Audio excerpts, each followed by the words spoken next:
பெரியவங்கள்ட்ட எப்படி பேசுறதுன்னு உனக்கு தெரியாதா அப்படின்னு கேட்கணும். அது எப்படி கேட்குறது இங்கிலீஷில்? எங்கேருந்து ஆரம்பிக்கிறது?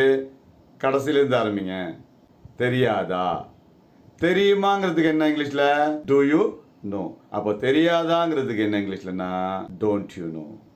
எப்படி பேசுறதுன்னு ஹவு டு ஸ்பீக். யாருக்கிட்ட? பெரியவங்கள்ட்ட. பெரியவங்கன்றதுக்கு என்ன இங்கிலீஷில்? எல்டர்லி பீப்புள்னு சொல்லலாம். டூ அப்போ பெரியவர்களிடம் டூ போட்டு சொல்லலாம், இல்லை வித்து போட்டு சொல்லலாம். தெரியாதா? எப்படி பேசுறதுன்னு பெரியவங்கள்ட்ட. Don't you know how to speak to elderly people. அவ்வளோதாங்க இங்கிலீஷு. வாங்க இங்கிலீஷ் பேசணுமா? கற்றுக்கலாம், பேசலாம்.